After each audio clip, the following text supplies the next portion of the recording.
Zrumbesh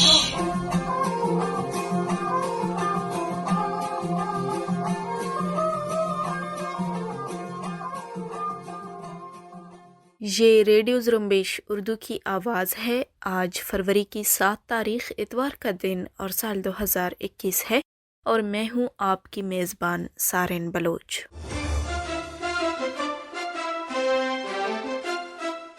radio Zrumbesh کے آج کی نیوز بلیٹن میں بلوچستان سمیت علاقائی اور عالمی خبریں شامل ہیں۔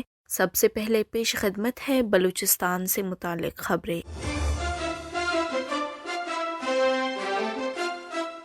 بلوچستان میں 5 فروری کو نام نہاد یوم یکجہتی کشمیر کے موقع پر سبی اور کوئٹہ میں ہونے والے 2 بم حملوں میں 2 افراد ہلاک اور 20 کے قریب زخمی ہوئے۔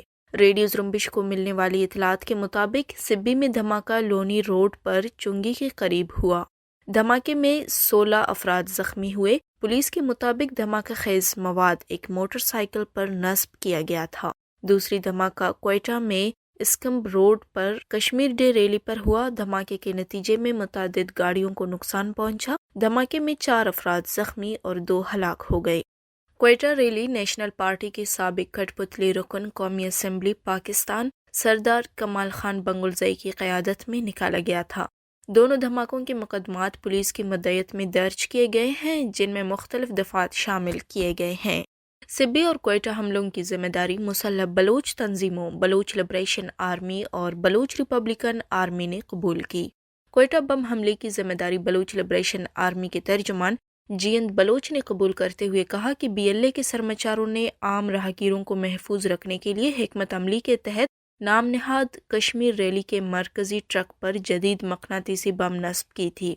سرمچاروں نے ریلی کو اس وقت نشانہ بنایا جب وہ اسکمب روڈ سے نکالی جا رہی تھی۔ جینت بلوچ کے مطابق تمام ہلاک و زخمی افراد پاکستانی فوج کے نکالے گئے ریلی میں شریک تھے۔ جینت بلوچ نے مزید کہا کہ پاکستانی فوج اور اس کے مقامی کارندے خوف و لالچ کا استعمال کر کے ایسی ریلیاں منعقد کر رہے ہیں، لہٰذا اگر کوئی بھی شخص اس طرز کے پاکستانی ریلیوں، جلسوں یا اجتماعات میں شامل ہوگا جن کا مقصد بلوچ قومی تحریک آزادی اور بلوچ قومی بیانیے کو نقصان دینا ہو، وہ شخص اپنے جان و مال کے نقصان کا ذمہ دار خود ہوگا۔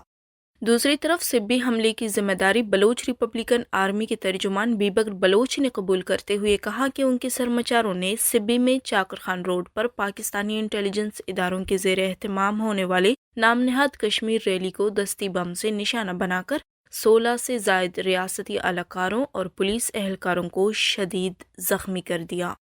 BLA اور BRA کے ترجمانوں کا کہنا تھا کہ اس طرح کے نام نہاد ریلیوں سے قابض ریاست دنیا کو پیغام دینا چاہتا ہے کہ بلوچستان میں حالات پرامن قابض پاکستانی فوج کے ہاتھوں میں ہیں۔ جمعہ کی رات 12 بجے کے قریب تربت کے پوش ایریا سیٹلائٹ ٹاؤن میں نامعلوم مسلح افراد نے فائرنگ کر کے ریاستی ڈیتھ اسکواڈ کے سربراہ مفتی شاہ میر عزیز کے دست راست اور ڈیتھ اسکواڈ کے اہم کارندہ اور یاسر بہرام کے ذاتی محافظ کو ہلاک کر دیا ہے۔ ہلاک ہونے والے ملا عبد الکریم ولد محمد رحیم کا تعلق دشت لنگاسی سے ہے اور بہمن تربت میں رہائش پذیر تھے۔ اسے اس وقت نشانہ بنایا گیا ہے جب وہ ریاستی ایجنٹ یاسر بہرام کے گھر سے نکل کر اپنے گھر جا رہا تھا۔ بلوچ نیشنل موومنٹ کے مرکزی انفارمیشن سیکریٹری دل مراد بلوچ نے جنوری سال 2021 کا تفصیلی رپورٹ جاری کرتے ہوئے کہا کہ اس مہینے بھی قابض پاکستانی فوج نے بلوچستان کے طول و عرض میں 50 سے زائد مرتبہ جارحیت کیا اور چھاپے مارے۔ جارحیت کے دوران قابض کی زمینی فوج کو ہمیشہ کی طرح جنگی ہیلی کاپٹروں اور مقامی ڈیتھ اسکواڈ کی کمک حاصل تھی۔ جنوری کے مہینے میں پاکستانی فوج نے 3 افراد کو قتل کیا۔ ان میں کیچ میں باپ بیٹے کو پاکستانی فورس اینٹی نارکوٹکس نے فائرنگ کر کے قتل کیا۔ ایک سرمچار جھڑپ میں شہید ہوا۔ مچھ کے کوئلہ کانوں میں ہزارہ برادری سے تعلق رکھنے والے 11 مزدوروں کو پاکستانی پراکسیوں نے قتل کر دیا۔ مختلف علاقوں میں پاکستانی فوج نے 22 افراد کو حراست میں لے کر لاپتہ کر دیا۔ خزدار، پنجگور، نوشکی، دالبندین اور پسنی سے 5 افراد کی لاشیں برآمد ہوئی جن کے ہلاکت کی محرکات معلوم نہ ہو سکے۔ فوج نے 2 درجن سے زائد گھروں کو نظر آتش کیا۔ کیچ کے علاقے گورکوپ کے مختلف ندیوں میں جنگلات کے وسیع سلسلے کو نظر آتش کر دیا گیا۔ اسی مہینے پاکستانی فوج کے زندانوں سے 28 افراد بازیاب بھی ہوئے۔ ان میں سے کئی لوگ سالوں سے پاکستانی فوج کے زندانوں میں اذیت سہ رہے تھے۔ دلمراد بلوچ نے مزید کہا ہے، بلوچستان مکمل طور پر ایک وار زون بن چکا ہے، جہاں قابض پاکستانی فوج کے اعلی کار ڈیتھ اسکواڈز وسیع پیمانے پر بلوچ نسل کشی اور دیگر جنگی جرائم کا ارتکاب کر رہے ہیں۔ ماہ جنوری کا تفصیلی رپورٹ آپ زرمبش.com پر پڑھ سکتے ہیں۔ بلوچستان میں ریاستی فورسز کے ہاتھوں اجتماعی سزاؤں کا سلسلہ جاری ہے، جس میں سیاسی کارکنوں کے لواحقین کو نشانہ بنایا جا رہا ہے۔ تازہ اطلاعات کے مطابق پنجگور میں قابض پاکستانی فورسز نے جلاوطن بلوچ سیاسی کارکنوں کے گھروں پر دھاوا بول کر ان کے والد کو حراست میں لے کر اپنے ہمراہ لے گئے ہیں۔ تاہم اہل محلہ کی احتجاج اور گرفتار شدگان میں سے ایک عمر رسیدہ شخص کی طبیعت خراب ہونے پر انہیں دوبارہ کیمپ پیش ہونے کا کہہ کر چھوڑ دیا گیا ہے۔ ریڈیو زرمبش کے نامہ نگار کے مطابق جمعرات کی شام قابض پاکستانی فورسز کے اہلکاروں نے جائم پروم میں واقع بلوچ نیشنل موومنٹ کے جلاوطن ممبران عالم عرف کہور اور عمران حکیم کے گھروں پر چھاپہ مارا اور ان کے والد حاجی صالح محمد ولد جمال اور حاجی عبدالحکیم ولد جمال کو گرفتار کر کے قریبی اسکول میں قائم چیک پوسٹ لے گئے، جہاں ان سے ان کے بیٹوں کے بارے میں تفتیش کی اور انہیں ذہنی اذیت کا نشانہ بنایا۔ بلوچستان لبریشن فرنٹ کے ترجمان میجر گوہرام بلوچ نے کیچ کے مرکزی شہر تربت میں ریاستی استحصالی تعمیراتی کمپنی پر حملے کی ذمہ داری قبول کرتے ہوئے کہا کہ تربت ایئرپورٹ چوک کے قریب FWO کے اہلکاروں پر سرمچاروں نے اس وقت حملہ کیا جب وہ روڈ کی تعمیر میں مصروف تھے۔ گوہرام بلوچ کے مطابق فائرنگ سے مشینری کو نقصان پہنچا اور ریاستی اہلکار بھی زد میں آئے۔ میجر گوہرام بلوچ نے مزید کہا کہ قابض پاکستانی فوج، عسکری تعمیراتی کمپنی اور اس کے معاون کار اور نام نہاد ترقی میں ملوث عسکری اور مقامی تعمیراتی کمپنی بھی ہمارے نشانے پر ہوں گے۔ ڈیرہ بگٹی سے 2 سال قبل لاپتہ ہونے والے سوئی کے رہائشی 2 افراد فیض محمد ولد پیر محمد بگٹی اور گزو ولد واسو بگٹی بازیاب ہو کر اپنے گھروں کو پہنچ گئے ہیں۔ اسی طرح گزشتہ سال جولائی میں کراچی کے علاقے ابراہیم حیدری سے لاپتہ ہونے والے عبد المجید ولد شہداد سکنہ ہب چوکی کو بھی منظر عام پر لایا گیا ہے۔ Voice for Baloch Missing Persons کے چیئرمین نصر اللہ بلوچ نے تینوں لاپتہ افراد کے بازیابی کی تصدیق کرتے ہوئے کہا ہے کہ پاکستانی وزیر اعظم عمران خان کا یہ بیان خوش آئند ہے کہ حکومت نہیں چاہتی کہ ملک میں کوئی شخص لاپتہ ہو، اور یہ بھی اچھی عمل ہے کہ وفاقی حکومت نے لاپتہ افراد کے مسئلے پر ایک کمیٹی بنائی ہے۔ دوسری طرف لاپتہ ڈاکٹر دین محمد بلوچ کی بیٹی اور لاپتہ افراد کے لیے آواز اٹھانے والی کارکن سمی دین بلوچ نے کہا ہے وہ امید کرتی ہیں کہ وزیر اعظم پاکستان عمران خان کا بیان صرف اخبارات تک محدود نہیں ہوگا، بلکہ وہ عملی طور پر بلوچ لاپتہ افراد کے مسئلے کو حل کریں گے۔ کراچی سے پسنی جانے والی الواجد کوچ کوسٹل ہائی وے پر بریک فیل ہونے کی وجہ سے حادثے کا شکار ہو گئی ہے۔ حادثے میں 3 افراد شدید زخمی ہو گئے ہیں۔ لسبیلا میں مکران کوسٹل ہائی وے پر ہنگول کے قریب کراچی سے کنڈ ملیر جانے والی ٹوڈی کار الٹنے سے 2 سگی بہنیں ہلاک، جبکہ ایک ہی فیملی کے 6 بچے اور بچیاں زخمی ہو گئے ہیں۔ کوئٹہ میں ایئرپورٹ روڈ پر سڑک حادثے میں ایک شخص ہلاک ہوا، جبکہ سوئی میں موٹر سائیکل حادثے میں 2 افراد زخمی ہوئے۔ یوب میں دانہ سر کے مقام پر سڑک حادثے میں 2 سگے بھائی جان کی بازی ہار گئے ہیں۔ مچھ میں پاکستانی اداروں کی سرپرستی میں ہزارہ برادری سے تعلق رکھنے والے 10 مزدوروں کے بے رحمانہ قتل کے بعد ہزاروں کارکنوں نے کام چھوڑ دیا ہے اور سینکڑوں بلوچستان چھوڑ گئے ہیں۔ عالمی خبر ایجنسی AFP کی ایک رپورٹ کے مطابق مزدور تنظیموں اور حکومتی عہدیداروں نے کہا ہے کہ ہزارہ برادری سے تعلق رکھنے والے کارکنوں کے قتل کے بعد تقریباً 15,000 مزدوروں نے کام چھوڑ دیا ہے، جس کے نتیجے میں 200 کانیں بند ہو گئی ہیں اور پیداوار بھی کم ہو گئی ہے اور سینکڑوں کوئلہ کان غیر فعال ہو گئے ہیں۔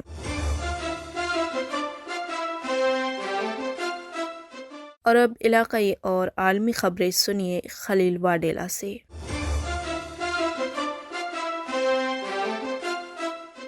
پاکستان کے زیر قبضہ کشمیر کے قوم پرست حلقوں نے نام نہاد یوم یکجہتی کشمیر اور 5 فروری کے پاکستانی بیانیے کو مسترد کرتے ہوئے کہا ہے کہ اس سے کشمیر کاز کی کوئی خدمت نہیں ہوتی۔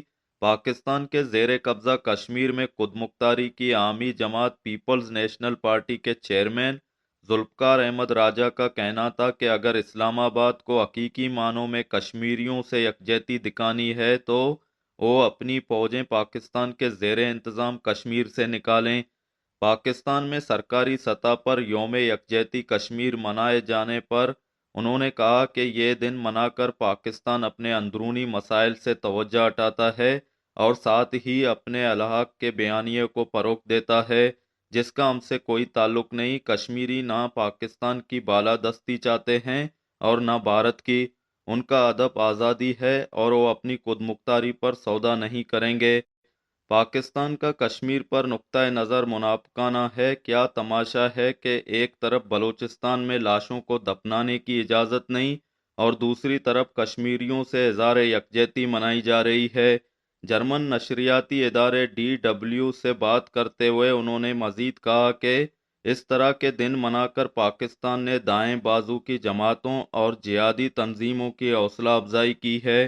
پاکستان میں حزب اختلاف کی جماعتوں کے اتحاد پاکستان ڈیموکریٹک موومنٹ نے 26 مارچ کو لانگ مارچ کا اعلان کیا ہے۔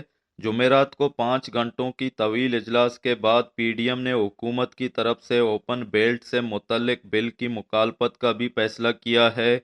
PDM نے عدم اعتماد اور استعفوں سے متعلق کسی بھی فیصلے کو سینٹ کے انتخابات کے بعد تک ملتوی کر دیا ہے۔ اس اجلاس میں PDM کے صدر مولانا فضل الرحمان کے علاوہ مسلم لیگ نون کی مریم نواز، پاکستان پیپلز پارٹی کے چیئرمین بلاول بھٹو زرداری، امیر حیدر اوتی، آفتاب شیرپاؤ، محمود خان اچکزئی اور دیگر رہنما شریک ہوئے۔ اجلاس کے بعد مولانا فضل الرحمان نے کہا کہ پورے پاکستان سے 26 مارچ کو اسلام آباد کی جانب روانہ ہوں گے۔ افغان طالبان نے خبردار کیا ہے کہ اگر دوا معاہدے کی خلاف ورزی کی گئی تو اس کے خطرناک نتائج برآمد ہوں گے اور مخالف فریق اس کا ذمہ دار ہوگا۔ ایک بیان میں طالبان کا کہنا تھا کہ دوا معاہدہ طالبان اور امریکہ کی مذاکرات کرنے والی ٹیموں کی بہت کوششوں، مشاورت اور مذاکرات کا ثمر ہے اور اس مسئلے کو حل کرنے کا یہ واحد پائیدار طریقہ ہے۔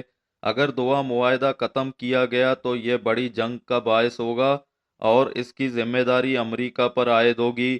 بیان میں مزید کہا گیا کہ نئی امریکی انتظامیہ کو دوا معاہدے کے بارے میں جذباتی رد عمل ظاہر نہیں کرنا چاہیے اور افغانستان میں جنگ کو جاری رکھنے، جنگجوؤں اور بدعنوان حکمرانوں پر سرمایہ کاری نہ کرے۔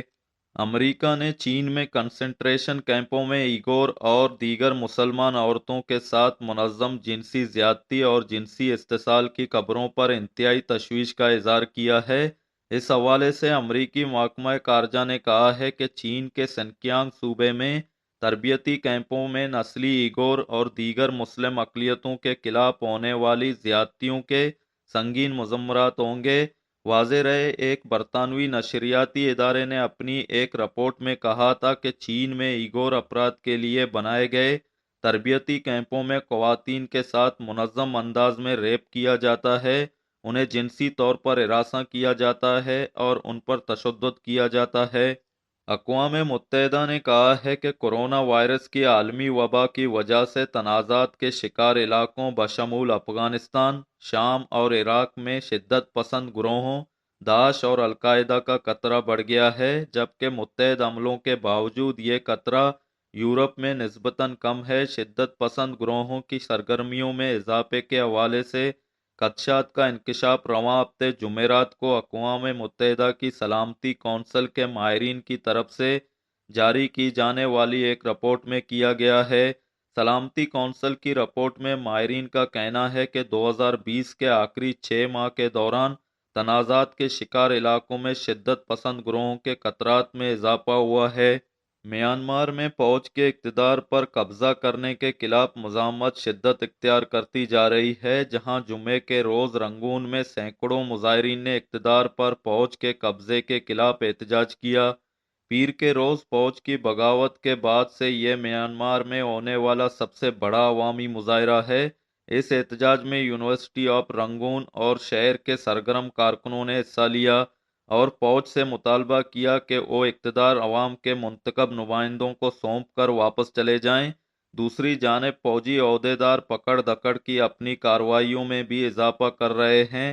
میانمار کی وزارت مواصلات نے اپنے ایک بیان میں کہا ہے کہ ملک میں استحکام برقرار رکھنے کے لیے فیس بک کو اتوار تک کے لیے بند کر دیا گیا ہے۔ دوسری طرف اقوام متحدہ کی سلامتی کونسل نے ایک مشترکہ بیان میں میانمار کی صورتحال پر شدید تشویش کا اظہار کرتے ہوئے مرکزی لیڈر آنگ سان سوچی، صدر وین منٹ اور دیگر گرفتار شدہ افراد کی فوری رہائی کا مطالبہ کیا۔ امریکہ نے یمن کے خلاف 6 سال سے جاری جنگ میں اپنے اتحادیوں کی جانب سے جارحانہ کارروائیوں کے لیے اپنی حمایت ختم کرنے کا اعلان کیا ہے۔ امریکی صدر جو بائیڈن نے خارجہ پالیسی کے بارے میں اپنے پہلے اہم خطاب میں کہنا تھا کہ یمن میں جنگ کا خاتمہ ہونا چاہیے۔ امریکی صدر کی جانب سے کیے گئے اعلان کے نتیجے میں امریکہ جارحانہ کارروائیوں کی حمایت کرنا چھوڑنے کے ساتھ ساتھ سعودی عرب اور متحدہ عرب امارات کو ادب کو نشانہ بنانے والے جدید اسلحہ کی فروخت بھی بند کر دے گا۔